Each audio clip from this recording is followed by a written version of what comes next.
Bien, señores, bienvenidos a otra entrega de Sondeo. Bueno, hoy vamos a hablar de economía, de varias cosas que están sobre el tapete, con el doctor Antonio Siriaco, economista o doctor en economía, va a estar con nosotros pasando revista a la situación económica a la luz de la reciente visita de una delegación del Fondo Monetario Internacional y un informe, unas recomendaciones precisas o específicas que le hacen al país en materia económica. También, ¿por qué no?, de refilón tocar también el aspecto económico de Estados Unidos a la luz del debate ocurrido entre los candidatos del Partido Demócrata y del Republicano, Kamala Harris, actual vicepresidenta, y el expresidente Donald Trump. Bueno, pues desde mi óptica y desde el punto de mira de mucha gente, sencillamente ese fue un debate ganado a faldazo limpio, diría a faldazo limpio por Kamala Harris, la candidata presidencial del Partido Demócrata. Se lo comió vivito, le dio hasta con el cubo el agua. Así es, yo creo que habría que ser muy trompista o atronado, ¿verdad? Para decir, como dijo una panelista anoche, que había un virtual empate. Sabía que estaban abajo. Que un virtual empate. Entonces después otra panelista le dijo, no es como dice mi compañera fulana, sino no, ella no se lo comió vivo, ella lo destrozó, lo destruyó. Y es verdad, señores, fue verdad. Sí. ¿Qué cosas no le respondió? Y qué manera de responder de esta candidata que cuando no lo era, sencillamente estaba ocupando su posición, una posición de segunda responsabilidad o posición. Entrenándose para ser primera. No se sabía que para los fines ella se estaba entrenando para ser la primera, claro, pero tenía la prudencia de saber lo que le corresponde al que está en segundo lugar, de no robarse el protagonismo, sino dejar que la primera figura sea la que brille. Eso era lo que ella hacía mientras se manejaba como vicepresidenta de la República y no candidata. Entonces, mientras tanto, ella se manejaba así, pero cuando ya se definió que ella era la candidata, primero precandidata, entonces comienza ella a manejarse a todas sus anchas y comienza a repuntar realmente la verdadera Kamala Harris, que algunos dirían, bueno, pero no era para sorprender, porque abogada, fue fiscal, fue senadora, y entonces en esa condición era una persona, además de las condiciones propiamente como profesional, habituada a moverse en el foro, habituada a moverse en esas aguas procelosas. Sí. Y en las confrontaciones discursivas. Exacto. Porque ella fue abogada litigante y fue fiscal. Sí. O sea, bueno, el litigio a ella le está entrenada para estaba entrenada para eso. Bueno, y bueno, Trump, aunque manejó la parte emocional, lució tranquilo, logró mantener la contención emocional. Sí, aunque se le vio en algún momento con el rostro un tanto contrañido. Bueno, estaba desesperado. Para los fines. Bueno, hubo uno de los panelistas que dijo que si fuera 15 rounds, ella habría ganado por lo menos 13 de los rounds, o sea, para los fines, yo no sé si lo noqueó o le ganó por puntos. O le ganó por puntuación, porque si ganó de 15, ganó 11 rounds. Sí. Y lo cierto es que hubo coincidencia en esa dirección. Y lo cierto es que salió muy bien parada ella y sorprendió a mucha gente. Si estaba ese virtual empate hasta el comenzar diríamos el debate, a partir de ahí, cuando ya se manejen los sondeos, entonces ya las cosas habrán de comenzar a cambiar, porque lo cierto es que ella tuvo un mejor aprovechamiento y un manejo. Y además las respuestas, se vio de sobra que Donald Trump se manejó en base a mentiras, en base a a situaciones que... Trataba de provocar. Y en provocar, pero que ella tuvo el temple y la capacidad de responder a todas esas cosas. Le ha dejado el capotazo. Le llamó mentiroso, le llamó acosador y le recordó las acusaciones que en términos institucionales y las condenas inclusive que ya tenía en su costilla y muchísimas cosas. Y entonces él comete el error de citarle la situación aquella del Capitolio, que fue para los fines. Ella lo acusó directamente, dijo, no, usted está comprometido con la incitación a las turbas.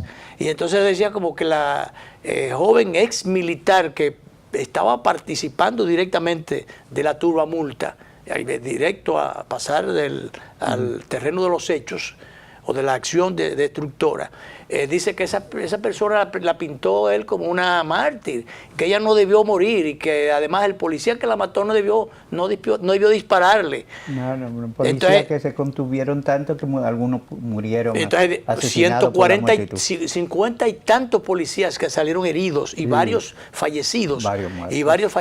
Y ella dice que en ese momento ya estaban a metros de donde estaban los legisladores, protegidos en la especie de búnker que tiene el Capitolio para la protección, para situaciones como esa, de los legisladores. Y bueno, estaban ya a metros, y cuando dice el policía disparó, encargado de la seguridad ahí, disparó cuando ya comenzaron la destrucción de los cristales, que efectivamente eso lo vio el mundo entero. Eso está ahí. Cuando ella goteó, cuando estaban rompiendo los cristales y ella estaba procediendo en esa dirección. Y entonces el policía... Ella dirigió unas acciones vandálicas. Claro. Bueno, y la acusó le atribuyó ella, no que lo acusó, porque de eso ha sido él acusado formalmente. Inclusive hay hasta sus condenas. Él decía que él lo que hizo fue decirle a los participantes en la turba multa que se fueran tranquilos, que despejaran y se fueran tranquilos a sus casas. Y dice ella, pero después que él los incitó a la destrucción para los fines. A la turba muerta. Pero bueno, muchas cosas interesantes. Oye, Danilo, hoy es 11 de septiembre. Es una efeméride infame en muchas direcciones. Claro, comencemos por el orden político. Sí, el 11 de septiembre de 1973 fue derrocado Allende por militares estimulados por los Estados Unidos, evidentemente, por la Agencia Central de Inteligencia. Y el 11 de septiembre del 2001 se produjeron el ataque a la Torre Gemela. Ambas son efemérides infames en las que murieron mucha gente y se hizo gala de la violencia. 3.000 y pico de personas murieron allí, entre ellos 25 dominicanos, Danilo. 25 dominicanos murieron en esa ocasión. Hoy están mencionando uno por uno los nombres. Claro, ahí donde estaban las torres, ahora lo que hay es una especie de monumento de recordación a estas personas que fallecieron diríamos, el ataque a las Torres Gemelas. Yo lo he visitado. No, yo no he ido todavía. Yo lo he visitado un par de veces. Y realmente ahí están los nombres de esas personas. En vez de recomponer o reconstruir las torres, realmente lo que se hizo fue un monumento de recordación a todos los caídos allí de manera, diríamos, indefensa para los fines, porque una de las torres, recordemos que, una fue impactada, y entonces después, y la segunda también. Lo que pasa es que hubo una de ellas que se derritió por el calor del fuego que provocó el avión. Y realmente... Porque eran unos aviones que habían despegado y estaban cargados de mucho combustible. Claro, entonces, acabado de despegar, tenían todo el combustible. Entonces, que yo decía que lo primero de connotación política, pero no, también esto, porque esto era implicación política. Lo que se quiso fue con esto de provocar a la primera potencia del mundo y demostrar o poner en evidencia, decir, ustedes son la primera potencia y ustedes son muy seguros.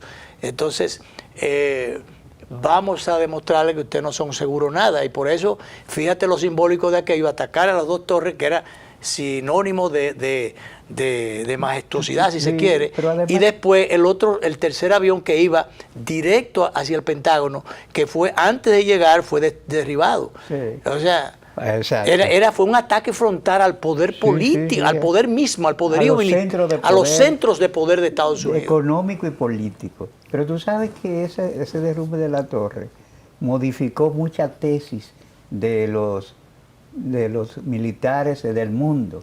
Por ejemplo, Abraham Toffler escribió un libro que se llama La Guerra del Futuro, donde decía que la guerra, la tecnología y la guerra, yo qué. Pero ese ataque, que fue brutal, se hizo con unas células terroristas instruidas, sí, y instruidas ahí mismo en territorio norteamericano, porque ellos se instruyeron como aviadores en territorio norteamericano. Entonces, se instruyeron como aviadores. Sí. O sea, entonces tomaron los aviones con cuchillos, y algunos hasta de cuchillos no de metal, para poder pasar. Entonces no, era una acción que no era concebible. Y fue una acción que provocó mucha muerte y simbólicamente golpeó el centro de poder. El centro de poder. Claro, Estados Unidos, fíjate cómo reacciona el que va para... Porque bueno, las torres las agarraron desprevenidas, pero en el caso de el Pentágono, que es para los fines real, el verdadero y real centro de poder, representado o simbolizado allí con el Pentágono, realmente allí no pudieron llegar, ya se aproximaron, pero fue derribado el avión. Así es. Que era la tercera acción. Ahora, Danilo, poder sincronizar eso, manejar eso, planear eso desde, o ponerlo en ejecución desde el mismo Estados Unidos, y esa sincronización de que esos aviones pudieran salir, o sea, esa logística que había que preparar y no develar aquello, una situación totalmente, un hecho, yo diría que único y difícilmente repetible. Difícilmente repetible, así es. Fíjate tú que en ese sentido uno podría no simpatizar con las despiadadas acciones de Israel, pero Israel y el Mossad, su organismo de inteligencia, han sido eficientes. Han intentado grupos islámicos hacer lo mismo con aviones israelitas y no han podido nunca. Claro. Pero no han podido abordarlo. Claro. Los controles que ellos tienen tan estrictos. Claro, de todas maneras, dos fechas definitivamente muy fatídicas, sí, muy tristes. Y muy tristes para los fines. Pero bien, entonces... Y que dan motivo para reflexiones sobre la trayectoria que debe seguir la humanidad. Claro, pero bueno, muy triste para los fines, y yo diría que ya después de eso... ahora, ¿quién pensaría que eso iba a ser posible con la seguridad que se atribuye? Por eso te digo que cambió muchas tesis sobre las guerras del futuro, muchas analistas del tema militar, de la seguridad y la defensa. Sí, bueno, de eso habría mucho tiempo, habría mucho material para hacer un programa. Y habría que hacer un programa entero para eso solamente. Pero bien, ya nuestro invitado está con nosotros, el doctor Antonio Siriaco. Vamos a ir a la primera pausa y de allá para acá vamos entonces a hablar básicamente de economía. Economía y reformas. Y reformas, estamos en tiempo de reformas. Estamos en tiempo de reformas. Algunos no son reformistas, ni son reformadores. Pero bueno, no hay que ser reformista, no hay que ser reformista para ser reformador. No. Algunos consideran que más que reforma nos estamos poniendo ante un shock económico o eventual. Sí, algunos dirían, bueno, pero ¿y cuál es la prisa? Porque bueno, hay varias reformas planteadas, la reforma económica, reforma eléctrica, reforma fiscal, ¿qué más reforma? De la educación, y 50.000 cosas. Hay que revisar el pacto de educación. Exacto, y entonces, pero entonces, ¿por qué comenzar al revés? ¿Por qué comenzar por el tema económico? Perdón, que no es el tema económico, el tema constitucional, si está el económico encima. En un momento de crisis del sistema energético, plantea el FMI que hay que quitar el subsidio eléctrico. hay que quitarle. El Fondo Monetario, que estuvo recientemente aquí, una representación y que hizo, hay un informe, hay recomendaciones específicas para la República Dominicana, entre ellos que se aboquen a las reformas, a la reforma fiscal. Y esto a pesar de determinados logros que se le atribuyen a la economía del país. Recordemos que el Fondo Monetario en su momento ha hecho recomendaciones que habrían sido así como consejos indecentes que los países pequeños generalmente los adoptan, otros cogen las cosas un poco...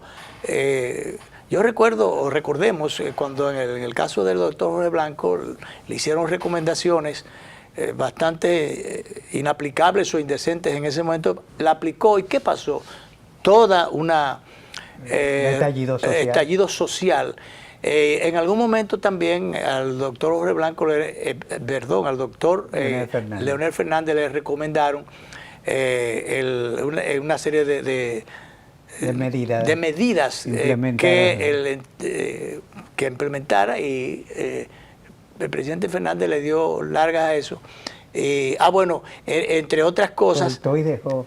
Exacto, y no aplicó las recomendaciones. Incluso era aquello de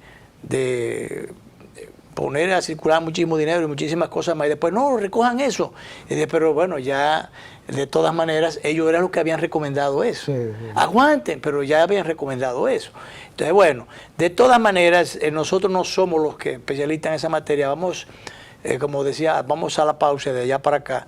Vamos a hablar con el doctor Antonio Siriaco a ver qué recomendaciones él nos hace o qué percepción tiene él o qué opinión tiene sobre estas recomendaciones del fondo y sobre estos esfuerzos de reforma o disposición ya para los fines, porque al presidente Abinader le ha cogido con que hay que reformar reformar todo. Hay muchísimas cosas y sobre todo la parte en materia fiscal. El orden de los factores no altera el producto. Así dicen los matemáticos. Quizás eso es lo que está queriendo aplicar el presidente Abinader. En política el orden de los factores altera el producto. En política sí lo altera. Sí, sí. No sabemos en economía, pero la economía se refleja, le pone la situación difícil a los políticos. Claro, claro. Si se daña la economía... O los políticos a veces ponen la economía difícil. Bueno, ahí sí en vez se altera los factores. Sí, sí. Vámonos a la pausa.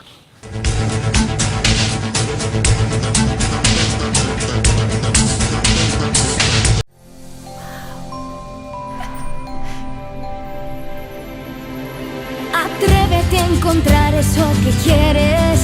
Solo tu magia la puede hacer brillar. Las ideas que siempre has imaginado, ilumínalas y hazlas realidad. Las puedes cumplir. Cada idea que tienes brilla en ti. Así que vamos a cumplirla.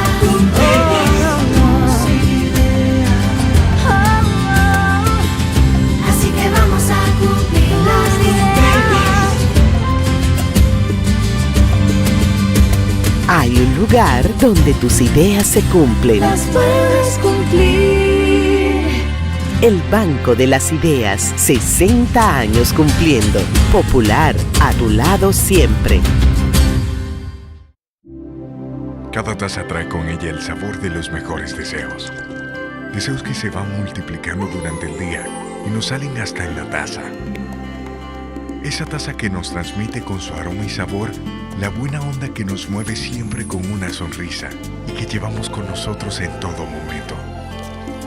Por eso es que a cada taza de Café Santo Domingo siempre le sale ese sabor a lo mejor de lo nuestro.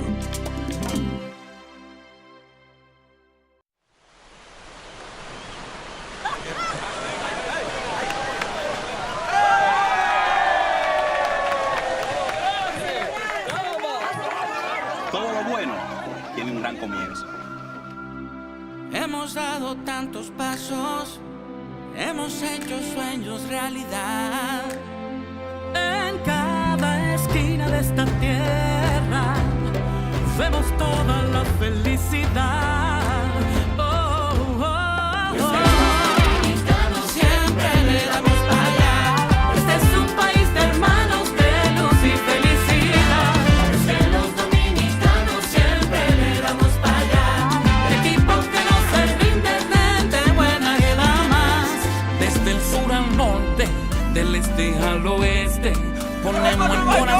en el crecimiento de la gente. No hay que esperar mañana, el mañana es el presente. Juntos alcanzamos cada meta pendiente. Es que los dominicanos siempre le damos para allá. Este es un país de hermanos, de luz y felicidad. Es que los dominicanos siempre le damos para allá. Un equipo que no se rinde, gente buena que da más.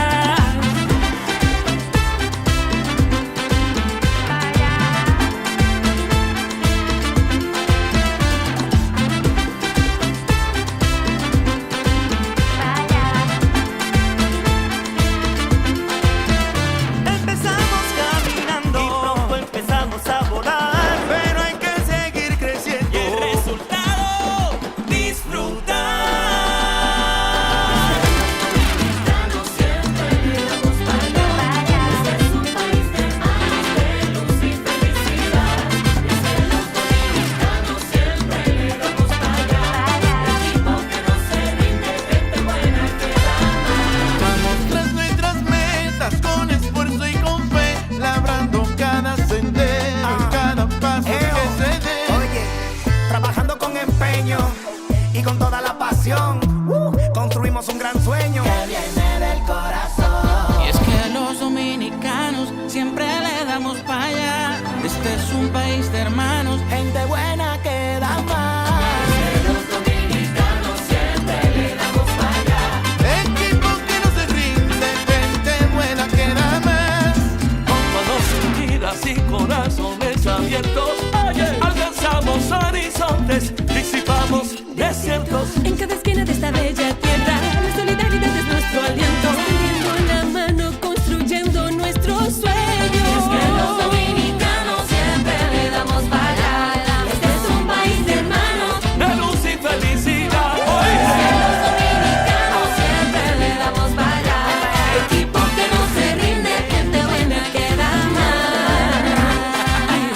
Confía, somos gente buena. ¿Tú sabes qué? En Banreservas ponemos el corazón en el crecimiento de nuestra gente, comprometidos en todo momento y ocasión en ser el banco de todos los dominicanos.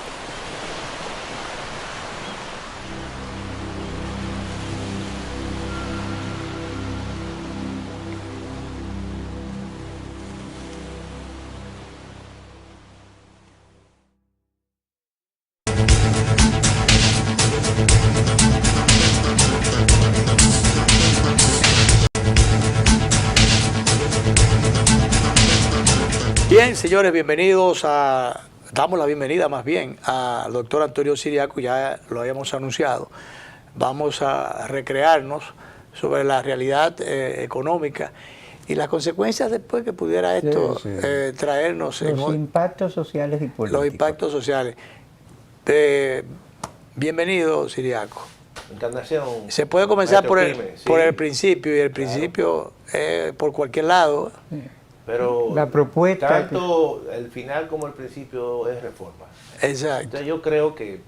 Como quiera duele el tacazo. Sí, porque las reformas tienen sus costos, su beneficio político también. Pero primero, ¿es tiempo el ideal o incluso estamos retrasados con esta decisión? Bueno, lo que ocurre es que aquí se presentó una estrategia nacional de desarrollo. Sí. Y se hizo un diagnóstico. Que se engavetó. Pues. Y entonces ahí se planteó básicamente tres grandes pactos, ¿verdad? Sobre la base de que eran tres grandes problemas y cuellos de botella de la economía dominicana que en la medida que mínimamente nos pusiéramos de acuerdo, eso le iba a dar un impulso en términos de competitividad a la economía dominicana. Y como la economía dominicana básicamente había un crecimiento de clases medias, porque eso hay que decirlo, ¿no? Había una expansión en términos social, entonces ya los reclamos de la población son distintos. Mejores servicios públicos, más calidad de educación, una energía eléctrica permanente, porque los negocios necesitan y los hogares necesitan, ¿verdad?, que un problema cuasi eterno Nosotros todavía no hemos resuelto ese problema. Entonces se crea los recursos ni el presupuesto alcanzan para eso. No, pero entonces... O sea, los impuestos ni el presupuesto que se habilita no alcanzan para eso. Entonces al plantearse eso, se plantea también una reforma o un pacto fiscal como un mecanismo, básicamente, no solamente de mejorar las dificultades que tenemos nosotros dentro del sistema tributario, sino de buscar más plata para financiar parte de ese desarrollo. Se hizo el pacto y se firmó el pacto educativo, que eso implicó y ha implicado una transferencia básicamente del 4% del PIB todos los años al sector de la educación. Eso es 4% que fue en algún y eso momento, es una bola de nieve, porque eso claro, va creciendo, porque si claro. el PIB crece, claramente que hay más plata. Y entonces la educación no tiene problema en términos de recursos. Todo lo contrario. Los problemas son de planificación. De planificación y de gestión. Claro, entonces ahí hay un problema también. Pero viene el tema del pacto eléctrico. Se hizo un esfuerzo muy grande, se firma un pacto eléctrico, pero no fue un pacto eléctrico que se firmó con todos los puntos, se dejaron 17 puntos importantes, pero dentro de los que se firmaron hay un punto donde el gobierno tenía la responsabilidad de aplicar la tarifa técnica, es decir, de sincerizar, como decimos los economistas, los precios del consumidor con los costos de en este caso de la distribuidora. Incluso con la expectativa que claro, frente a las inversiones de Punta Catalina y otras que debieron venir sucesivas y que no se han hecho, claro, supuestamente iba a bajar la tarifa. No que se la iban a aplicar en la costilla como ha estado ocurriendo. No, y no solamente eso, porque los incrementos y los reajustes de tarifa se iniciaron después que se firmó el pacto eléctrico. Y luego se pararon porque vino la guerra de Rusia a Ucrania y eso incrementó todos los precios de los combustibles y de la energía. Ahora eso se quiere retomar. Y recordemos que han retornado los apagones, que ya claro, se parecía que eso era situación superada y no es así. Pero hay una situación también porque evidentemente que las transferencias al sector eléctrico se han prácticamente elevado después del pacto eléctrico. Estamos hablando de que el año pasado, por ejemplo, informaciones oficiales, se transfirió al sector eléctrico más de 75 mil millones de pesos. Y este año... ¿Para qué recibió eso? Bueno, es lo que estamos diciendo, que eso no fue suficiente, porque se incrementaron los apagones, no se hicieron las inversiones básicamente del sector. Ahí lo denuncia, pero también lo denuncia Milton Morrison cuando dice: yo me fui de allí, de la institución, y el desastre que me están queriendo atribuir a mí, yo no soy el autor, porque sencillamente no se hicieron las inversiones que había que hacer. A mí no me dieron un centavo para resolver nada, entonces no me achaquen a mí eso. Porque el sector, fíjate, cuando tú analizas el sector, por ejemplo, en términos de facturación que se cobró y no se recuperó, básicamente fue casi $1.000 millones de lo que se facturó, pero no se pudo cobrar. Y eso es un déficit muy grande. Hay un tema ahí claramente de personas que están fuera del sistema de pago. Pero hay un tema que no se toca. Siempre se dice que hay un problema en la generación, en la distribución, de que hay una incapacidad de gestión. La culpa es de la generación. Y la pérdida pero la pérdida de energía por por las redes es un problema. Está bien, pero ¿quién debe hacer las inversiones para corregir eso? Bueno, ¿Y por qué no lo hacen? Pero se supone que las EDES tienen que tener la liquidez. Entre los compromisos que tienen. Ese es un pero como no recupera, pero hay un tema que yo quiero también resaltar, al margen de la ineficiencia de la gestión que tienen las sedes, por la incapacidad de cobrar, porque hay un tema de carácter político ahí. Eso hay que decirlo. Pero mira, como en muchas otras de las cobranzas de los impuestos, tú sabes que aquí, tema político, aquí no se hacen licitaciones en la compra de energía. Y al no hacerse licitaciones, generalmente los generadores le imponen también sobrecosto a las sedes. Porque hay de todo. Los generadores le imponen sobrecoste a las sedes. ¿Y por qué eso está fuera diríamos, del calendario de responsabilidades a aplicar por compras y contrataciones? Ese fue uno de los acuerdos que hay un decreto especial para eso. Sí, claro, eso aparece. Todas las compras tienen que ser licitadas, pero esas no. Pero tradicionalmente hacen acuerdos de compras y el generador hace así, te vende a ti, tú como distribuidor, y a él no le interesa que tú cobres o no cobres, sino que le pague a él.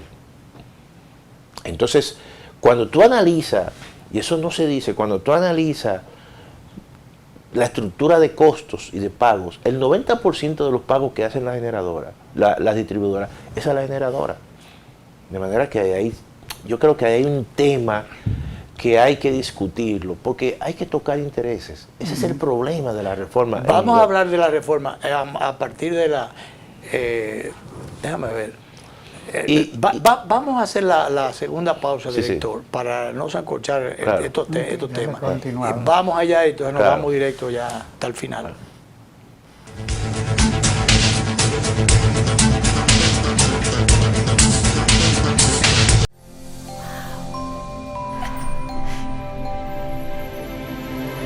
Atrévete a encontrar eso que quieres. Solo tu magia la puede hacer brillar. Las ideas que siempre has imaginado, ilumínalas y hazlas realidad. Las puedes cumplir. Cada idea que tienes brilla en ti. Así que vamos a cumplirla.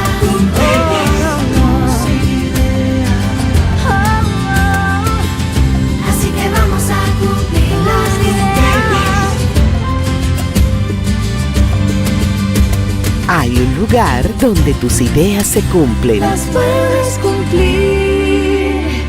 El Banco de las Ideas, 60 años cumpliendo. Popular, a tu lado siempre. Cada taza trae con ella el sabor de los mejores deseos. Deseos que se van multiplicando durante el día y nos salen hasta en la taza.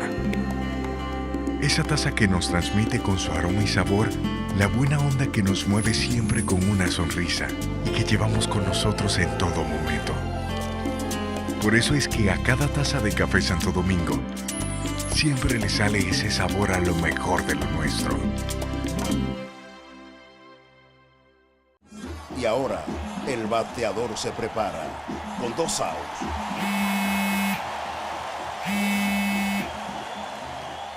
Hola. Hola, me habla el señor González.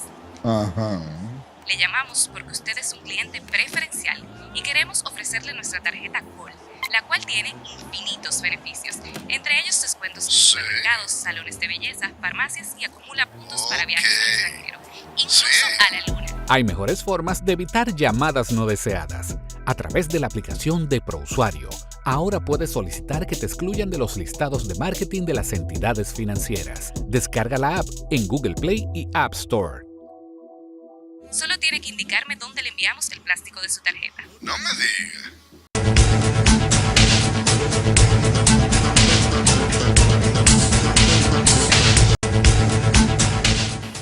diga. Doctor Siriaco, la necesidad de reforma, ¿era el momento realmente y insistimos en el tema de las prioridades? ¿No puede el ingrediente político propiamente, si se maneja el tema de la reforma constitucional, distraer o alejar la posibilidad de que se haga la reforma económico-fiscal, si se quiere? Mira, lo que ocurre es lo siguiente. Tributaria. Lo que ocurre es lo siguiente. Mira, la reforma constitucional tiene un guiño de reforma al gasto público. Cuando se dice que tú vas a disminuir el número de diputados y cuando se dice que tú vas a unificar las elecciones, tú lo que estás pensando, más que en lo institucional, en una reducción de gastos. ¿Por qué? Pero esos son unos chelitos, esas dos cosas. No, esas dos cosas no, tú puedes decir que eso está cuantificado, que la reducción de diputados sí, son 2.200 millones en los 4 años. Eso da para mucha escuela. Pero si tú reduces si tú unificas las elecciones, ahí sí estamos hablando que tú puedes disminuir importantes costos, porque solamente el hecho de las 2 elecciones, más lo que se le dio a los partidos políticos, que ahí deberían se gastó 14.000 millones de pesos. Entonces, ahí no cabría la expresión aquella de que la democracia paga sus costos. No, claro. Claro. Entonces, o sea, ahí lo que se está buscando, en cierta manera, es... Porque la reforma constitucional, eso es algo que el PRM, con la mayoría calificada que tiene, la puede aprobar. La puede aprobar. Pero lo otro, generalmente, es parte de esa reforma del gasto, que lo están poniendo por parte. Luego el presidente dijo, mira, hay que fusionar varios ministerios. Que no lo han hecho todavía. Pero ya parece que le han avisado a algunos ministros. Algunos compañeritos incluso. ¿Verdad? Entonces eso ha generado muchas situaciones. Por ejemplo, muchos disturbios de tipo. Claro, se anunció que alguien filtró que hacer un solo ministerio de educación. ¿Verdad? 1. 2. Alguien filtró que se va a unificar el Ministerio de Economía y Hacienda en uno solo. Oye bien, entonces esos son los 2 que se han anunciado. Ahora, y el otro que tiene más repercusión, porque el otro de la juventud, de la mujer. Claro, eso no se ha dicho, pero por ahí va. Para crear el Ministerio de la Familia, que ojalá fuera así, porque eso era un cerón sin fondo. Ahora, yo te voy a decir lo siguiente, el problema de la República Dominicana no es el gasto público, ahí hay mucho de ideología. ¿Cuál es el problema entonces? Tú puedes decir que quizás es un elemento de eficiencia o ineficiencia, pero en términos del quantum, por ejemplo, la República Dominicana, yo he agarrado 100 países y he visto el gasto público como proporción del PIB, y en la gran mayoría sobrepasa el 30%. En el caso dominicano es el 18%. Y en los últimos 10 años ha estado de un 17 y subió a un 18. ¿Y la base es un tema de ineficiencia. Eso o sí. sea que en función de esos parámetros estamos bien. Estamos bien. Lo que no hay es respuesta con él. Claro, que hay dispersión. Tú puedes decir, mira, hay instituciones que están haciendo lo mismo, hay programas programas sociales que están dispersos, tú lo agarras y lo unificas. Pero no un tema de cuánto. ¿Por qué tantos programas y esa dispersión? Ese es el problema. Entonces eso hay que modificar. Y la ampliación de la base impositiva. Ahora, ahí viene. Hay un sector, obviamente, dentro del gobierno, que no le interesa eso. Lo que le interesa es incrementos de impuestos, porque esa es la vía más rápida. Un sector del gobierno. Sí, claro. O sea, son posiciones. O sea, de los sectores, de los funcionarios, representantes de área, funcionarios y representantes de sectores al mismo tiempo. Pero de intereses. Encarnación, ¿por qué tú crees que no hay una propuesta todavía formal, y el maestro Clime, formal sobre reforma fiscal? Porque hay posiciones divergentes. Ahí quizás, ¿qué es lo que más le puede interesar? Tantas que pudieran empujar a que sean inaplicables. Y que dependen del área. Por ejemplo, ¿qué es lo que le interesa a una persona que esté cercana en Hacienda, en esos organismos recaudatorios? Bueno, recaudar más. Pero a los que están en los organismos de formulación, donde están los programas sociales, a los teóricos que son representantes de sectores, de intereses, de grupos. Ven el impacto social y político. Entonces, ¿qué ocurre? Se filtró una información en los diarios de circulación nacional recientemente, diciendo, bueno, que el gobierno va a presentar una reforma fiscal que tenga un impacto entre el 1.5 y 1.7 del PIB. Eso es equivalente a 115.000 millones. ¿Y qué te plantea ahí? 115.000 millones. 115.000 millones. Aspirando, ¿De cuánto es el déficit? De casi 265.000 millones. O sea que como quiera falta. Como quiera. ¿Cuánto? Entonces dicen, y para los próximos años hasta llegar a cubrir el 2% del déficit. Y para eso entonces te dicen, mira, vamos a ampliar la base del ITEVI. ¿Qué significa la ampliación de la base del ITEVI? O sea, Ampliar la base, doctor, ampliar la base del ITEVI, pero sin bajar el ITEVI. Bueno, se supone que... o las dos cosas al mismo tiempo, o una sola de las dos cosas. Se supone que tienen que estar las dos cosas, ¿verdad? Como un mecanismo de compensación. El ITEVI en la República Dominicana, la tasa del ITEVI es de la más alta de la región. Es verdad, de un 18. Es verdad que si se baja el ITEVI se cobra más. No hay garantía de no hay garantía de eso. No hay garantía de eso. En ningún país, incluso en Estados Unidos, Donald Trump bajó la tasa corporativa de un 37 a un 21 y eso no garantizó básicamente que el gobierno recaudara más. Lo que hicieron muchas empresas fue que se ahorraron esos recursos y lo invirtieron en bolsa. Entonces, aquí, Encarnación, ¿qué va a ocurrir? Bueno, si tú amplías la base, aún bajando la tasa, eso significa que hay sectores que están exentos básicamente de ITEVI que van a pagar. Y yo te voy a decir lo siguiente, por ejemplo, nosotros... ¿No hay resistencia de esos sectores actualmente o advirtiendo? No, lo han advertido. Lo han advertido. Claro, nosotros, por ejemplo, en la Facultad de Ciencias Económicas y Sociales no estamos de acuerdo con eso. Nosotros decimos, bueno, tú puedes bajar la tasa, ampliar la base, pero manteniendo excepciones, con excepción. Pero excepciones que las se eliminen todas. Excepciones claro, con excepción, porque, claro, por ejemplo, doctor, si esa exención, por ejemplo, en el tema turístico inmobiliario, ¿tú te imaginas que se le quitara el incentivo a los proyectos turísticos? ¿A dónde se dispararía aquello, las construcciones? ¿A dónde iría a parar la mano de obra? Que muchas de ellas es extranjera. Es extranjera, pero extranjera la mano de obra, pero sin embargo las inversiones están ahí. Claro. Pero ¿a dónde iría a parar? No, pero en el sector, a mí me preocupa es que te le pongan ITEVI al arroz. A mí me preocupa que te le pongan ITEVI a la batata. Sí. A mí me preocupa que te le pongan ITEVI al plátano. Eso, oye, pero quizás ha habido algo peor que el ITEVI, porque cuando usted va al supermercado y usted compraba la batata antes a qué sé yo cómo bajista y ahora la compra por allá como si fuera el tipo de cambio se ha puesto. O sea, claro, entonces, pero aún así, si le agregan, es una justificación para tú decir, pero ven acá, es más caro porque le pusieron ITEVI. Mira, déjame decirte lo siguiente.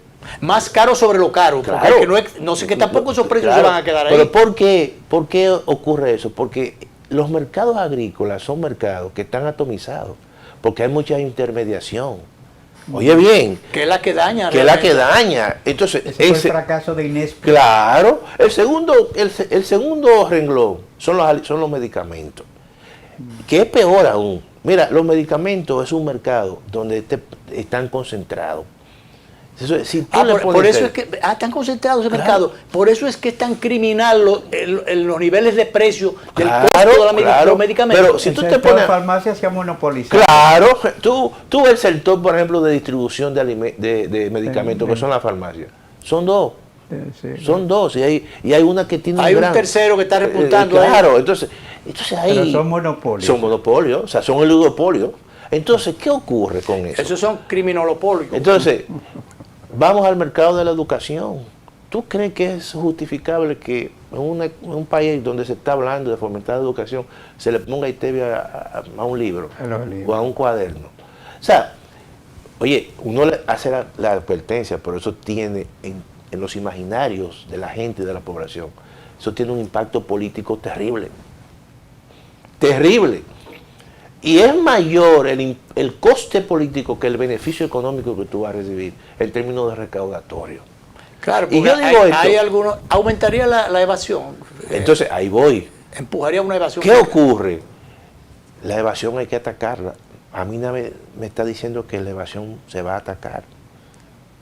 Y esos son los problemas que tenemos que enfocar. Por ejemplo, mira. Pero habría, doctor, a propósito de eso, habría la voluntad política y la capacidad de enfrentar y de pisar esos callos, la voluntad política de cobrarle a aquellos sectores evasores, tradicionales evasores, que son los que más tienen. Encarnación, tú hiciste y lanzaste una pregunta, que si era momento de reforma. Precisamente si el presidente de la República no se va a reelegir, yo creo que con más razón tiene que asumir eso. Digo el costo de eso. El costo de eso. Porque alguien tiene que hacerlo. Porque alguien tiene que hacerlo. Si no lo hace, entonces vamos a estar más y a hacer más de lo mismo.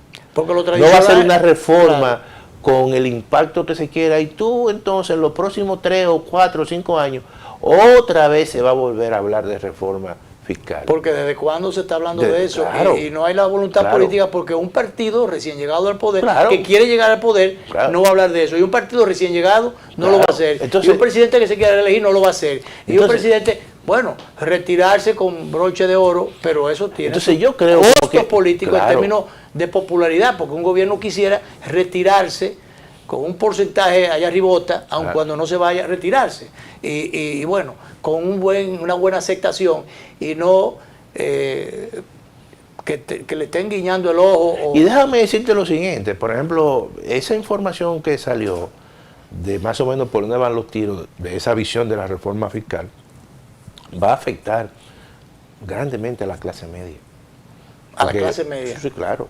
Y a la clase baja, que no. Bueno, porque siempre ahí ya dijeron que se va a ampliar los programas sociales. El programa Supérate y se va a duplicar su monto. Siempre los grupos vulnerables, que ahí lo que se de una forma u otra, tienen elementos de compensación. Sí. Eso en las últimas décadas, básicamente uno de los éxitos de los gobiernos que han estado, en términos de mantener cierto nivel de clima de paz en la República Dominicana, son los programas sociales. Que por ese lado está bien, Sí. propiamente, ahora bien, eso tiene también sus consecuencias, porque fomentar la vagancia, diríamos la falta de producción, la haraganería en sentido general. Pero tú sabes que el eso... que tiene hoy, doctor, yo por experiencia se lo No, digo, no, yo que voy con frecuencia al campo, pero es cierto. gentes que realmente están sentados esperando que le den los chelitos eso, y cuando echan a veces, no un día, sino un ratico de trabajo, cuando se le acaban esos chelitos. Después tú le pagas, yo te lo digo, yo conozco. No, Encarnación, yo lo sé, pero eso tiene también fomentar la vagancia. Eso tiene, de verdad, sus costos. Pero, ¿desde cuándo tú no escuchas que hay un paro, una quemadera de goma en Guachupita o en Capotillo? Señores, yo no sé, pero yo tengo como... Hace mucho.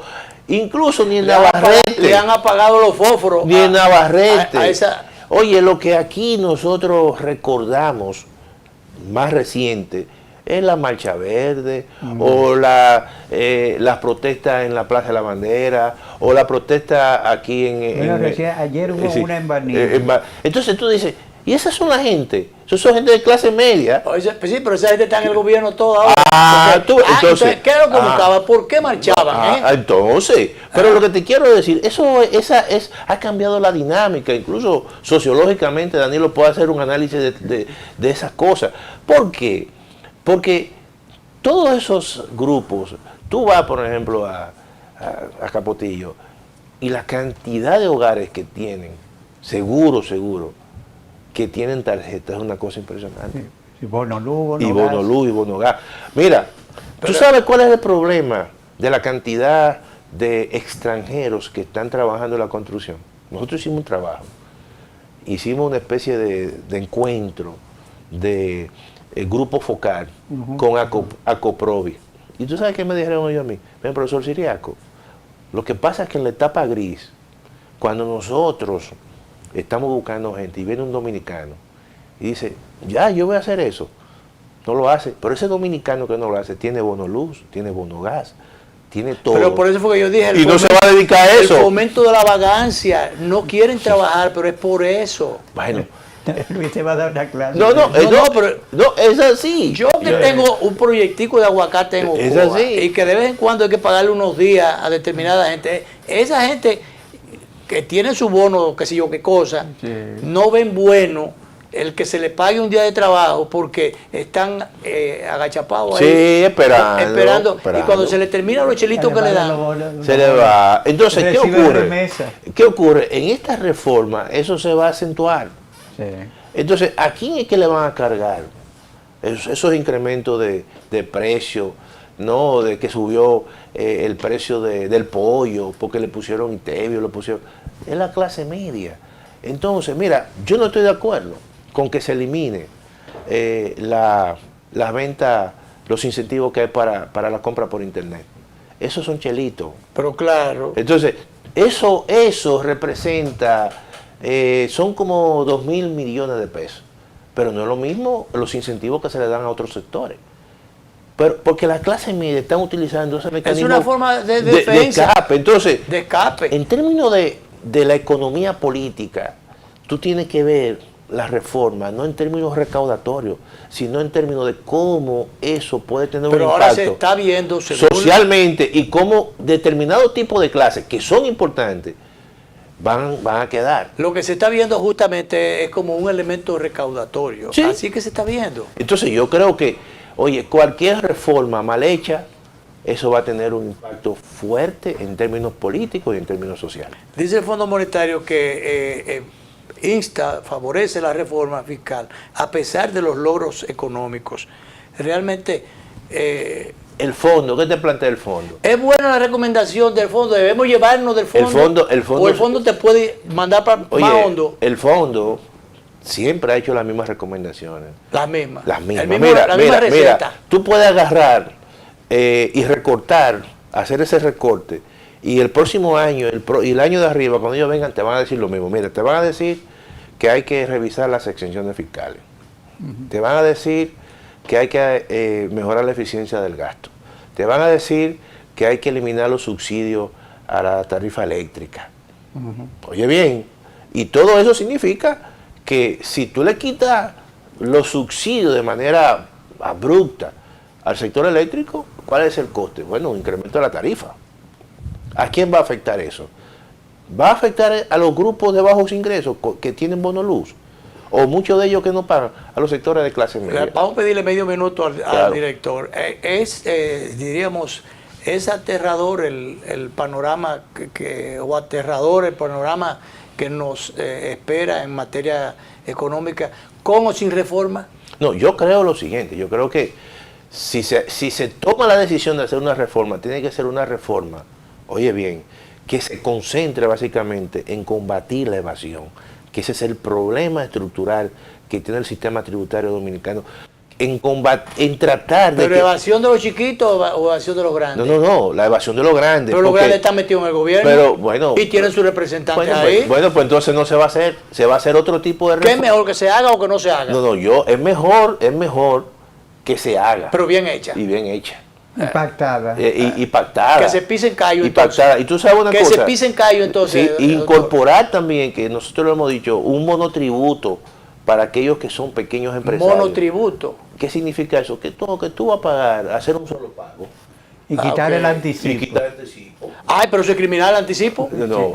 Ay, no me recuerde eso, doctor. Para que lo sepa. No me recuerde eso, doctor. Tú te imaginas a una pequeña empresa que le digan, tú vas a pagar solamente 20,000 pesos. Porque ahora el anticipo quiebra fácilmente. Y lo puede pagar en 3 o 4 o 5 pagos. Y además que ese pago incorpore. Tú sabes que la TSS incorpora también el Infotec. Todos esos pagos que tú lo haces adicional. Nosotros lo hemos propuesto esa. Ojalá que pongan eso para las MIPYMES. Sería un alivio pero yo con un ventorrillo de empresa me paso el año, el mes entero pagando. Y además otra cosa, tú tienes que pagar un contador. Eso evita pagar un contador. Oye, y eso evita, y la propuesta de nosotros es que no se hagan un... ¿Cómo yo manejo mi empresita? O cómo Danilo, la empresa de Dominga, la esposa de... Sí. ¿Cómo lo maneja si no tiene... Dominga es contadora. Yo no soy contador. Claro, a mí me cuentan en la costilla lo que cuesta el contador. Eso es así. Entonces, gracias, doctor. Bueno. El tiempo es un tirano. No, esto es un y tema el director también. Nos vamos, director.